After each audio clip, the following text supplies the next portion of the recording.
mean, Harry's like, well, I'm friends with him, girl. Like, and I don't need to be friends with the Singa Stinga. She just thinks, she sees the headlines and she just thinks like that's the guy that causes all the trouble. So look, I'm not afraid of her, but the fact that something told me not to go to I was like, I'm okay, nuts. Listen, I'm okay, nuts. Let's just end the season on a high note, Sarah. Let's end it on a high note. But we are of the people. And one more thing before we move on. The thing about taking sides is it's obnoxious because they wouldn't ask Andy Cohen. They wouldn't ask Kelly Ripa. They wouldn't ask Ryan. They ask us because they think we're low level, like low hanging fruit that they can push around. That's what it is. I wrestle with this because part of me is like of the industry, because I genuinely love these people so much that I have on, like I'm a huge Uber fan. So it's like, I wrestle with, I don't want to hurt their feelings.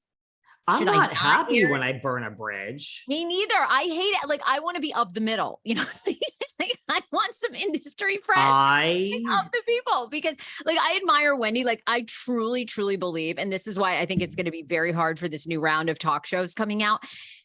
Like, I think Wendy didn't give a fuck about the industry. I really, like, Wendy was of the audience, of the people. Like, she was going to say the shit that we were really, really, really feeling. Look, she had things with Nene to her face, Cynthia Bailey to her face. She's looked at you and gone there. Oh, I mean, and I feel like Wendy, so few people can really do that, I feel like, and really like believe it. So I admire that.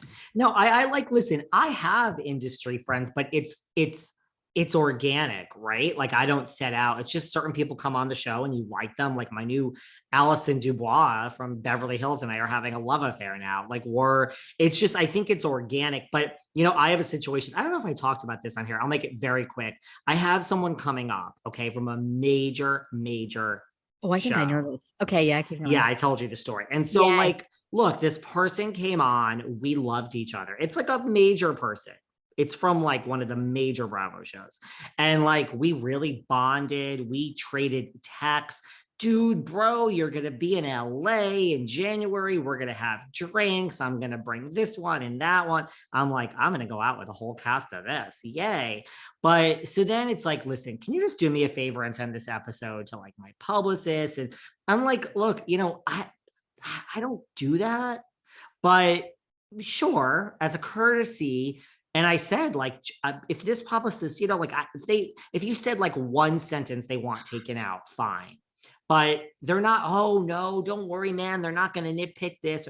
I get an email back.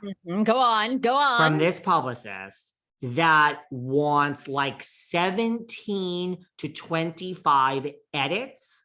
One huge part of like 25 minutes is talking about, imagine if it was like Kyle talking about Kathy or you know what I mean? Like, yeah. I don't know, like someone major, like Craig talking about Shep, or it was a whole discussion about someone major. And I'm like, wait, you want me to now take 25 minutes? This person is like the star of the show. You don't even want this person mentioned. And mind you, there were 17,000 other edits. And I was like, I pushed back and we went back and forth. And then at that point, you're like, the bridge is now burned. It's like, even if I do this, I'm going to be, but then it got into like, well, your follow-up question, I don't know the exact words, but it was like, you baited this person, or I'm like, bro, I'm doing my fucking job. And it wasn't baited, but it was something like entrapped. And it was like, man, I'm doing my job. Like, you're basically telling me I'm doing my job correct. And not only that, it was just all this other stuff of, I'm sorry, in my experience, podcasts always take out what I ask. I'm like, well, this is behind the velvet rope. Like, I'm not taking any of this out now. And it was one or two specific things are going to be a huge fucking deal. These listeners are going to be like, holy fucking shit. I'm not doing that. My loyalty is to these people. And I mean, the bridge is burnt. And then I thought it was over. I didn't tell you this. I thought it was over because like I said no. And like what I just ignored. Like 5 days later, I get a random email. So are we good on this? Like, do you understand that I want this? I'm just like, I'm ignoring now. You're not my mother. You're not my boss. I don't have to get back to you. And by the way, I will say this person has been in this business a while. Like, I mean, there's something, if this is your first season, yes, and you're not media savvy or whatever, okay. But the person that you're discussing knows better. It's like, no. Like, and it's I'm like, sorry, this isn't fucking, you are a big deal, but you're not Julia fucking Roberts, I mean, no, I'm with you. And I try to be accommodating as well to people. I usually say, look, if there's something major we can discuss at the end of the interview, I want you to be relaxed. I want you to have fun, but there's a line, and that's like the line, it's, yeah. And I know. And look, I've been there too. And it's just like, I get to the point, like, I feel like sometimes I don't want any more industry friends because it's not worth it. It's like, come on my show, say what you want to say, stand by your truth, especially for those people who've been in television many years. I mean, it's crazy. And then they blame you. It's like, what? And by the way, so first of all, nothing is being edited out. You listeners can thank me when this comes out. And mind you, it's like, just like you said, I've said this before, there's twice in my career when someone was talking and I was like, holy shit. One was Charlie from Vanderpump Rules season 1, which became her season 1, which became a huge big deal. She got in big trouble when she was talking about Stassi and the Mean Girls. And another was Andrew Gray from Bling Empire, who was talking about how the show is fake. Twice, for each their first seasons, I was like, where is your publicist? Where is your manager?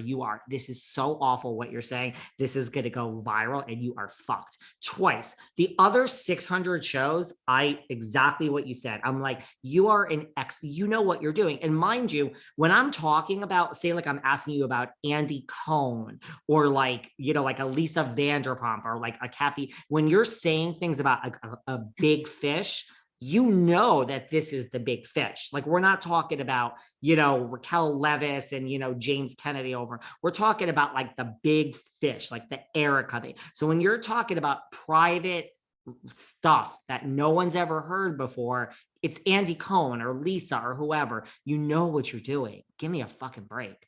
And shame on you for saying it if you didn't want. And I don't even think it's the person. I think it's like, but nothing is coming out. So there you go. And one more, what was the other thing? I don't know. Yeah. So I guess the only other thing is that there's no drinks at LA now. And that's okay. I'm not compromising these listeners of the show.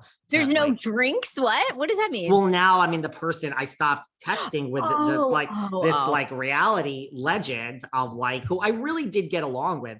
I'm like, I feel weird now. I feel weird because you're CC'd on these emails. I mean, you're not saying anything, but I mean, I guess drinks are off because like, maybe you'd be surprised. Maybe you'll be surprised. Maybe, I think too, sometimes people just like, it's that saying, right? You don't know what you can get until you ask for it. So sometimes I think too, like we might take it to heart, but I think a lot of times publicists, they put just to like, see, but then the reality is the publicists need you too. So it's like always this game of don't do this.